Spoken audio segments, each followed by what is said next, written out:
dans un petit port de la côte ouest. Un homme, misérablement vêtu, fait la sieste, couché dans sa barque de pelle.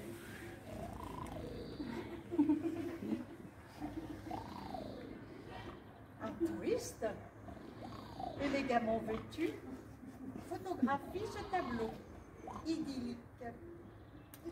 Clic. Puis de nouveau, clic. Et puis jamais 203, une troisième fois, clic. Le son sec, presque hostile, réveille le pêcheur endormi.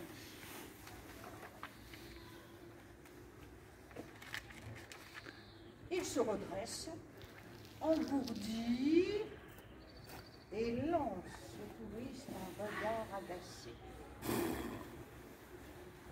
Le touriste s'empresse alors d'engager la conversation. Vous allez faire une bonne pêche aujourd'hui? Le pêcheur secoue la tête. Mais on m'a dit que le temps était au beau.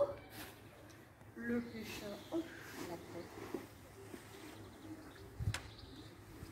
Vous n'allez donc pas sortir en mer? Le touriste est de plus en plus nerveux. Vous ne vous sentez pas bien?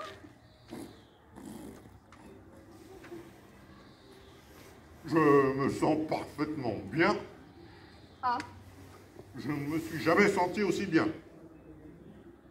Le touriste ne peut plus contenir la question qui, pour ainsi dire, menace de lui briser le cœur. Mais pourquoi ne sortez-vous pas en mer? La réponse arrive aussitôt. Parce que je suis déjà sorti ce matin. Ah. Est-ce que la pêche a été bonne? Elle a été assez bonne pour que j'ai pas besoin de sortir une nouvelle fois. J'ai trouvé 4 homards dans mon panier et j'ai pris 2 douzaines de maquereaux. Et pour tranquilliser le touriste, il ajoute... J'ai même assez pour demain et après-demain. Le touriste descend s'asseoir sur le bord de la barque.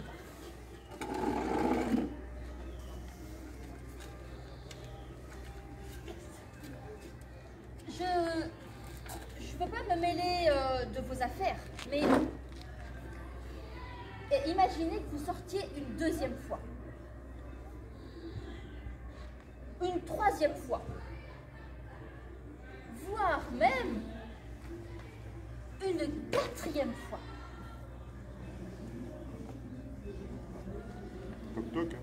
Et si vous preniez 3, 4, 5, peut-être même 10 douzaines de maquereaux?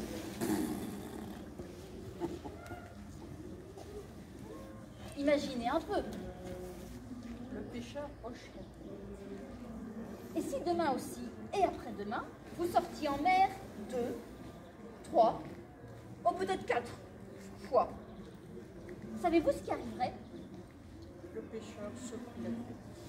Eh bien, dans 1 an ou plus tard, vous pourriez vous acheter un canot à moteur.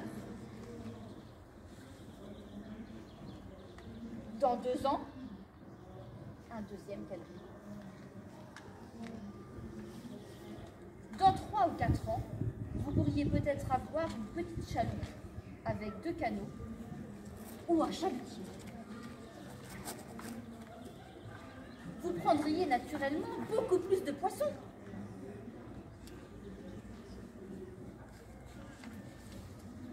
Un jour, vous auriez 2 chalutiers.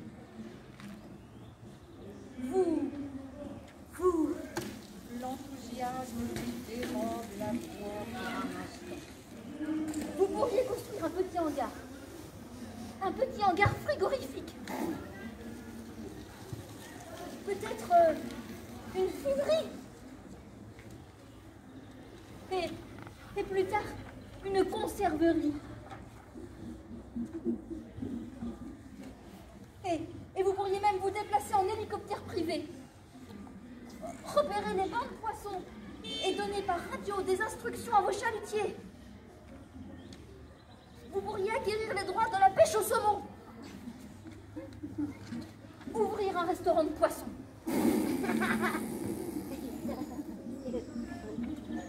Exporter le homard directement vers Paris, sans intermédiaire. Et puis... De nouveau, l'enthousiasme étrangle la voix du touriste. Secouant la tête, il contemple les flots paisibles qui roulent vers la plage et dans lesquels les poissons qu'on n'a pas pris sautent joyeusement. Et puis... Reprend-il, mais l'émotion une fois encore écrase sa gorge. Remets-toi. Le pêcheur lui donne une tape dans le dos comme un enfant qui a avalé de travers. Et puis quoi? Demande-t-il en voix basse. Ah oui, et puis quoi? Vous pourrez venir vous asseoir sur le port, faire la sieste en plein soleil et contempler les splendeurs de la mer. Mais c'est ce que je fais en ce moment. Je suis assis au bord de la mer, je fais la sieste, et c'est le clic-clic de votre appareil qui m'a dérangé.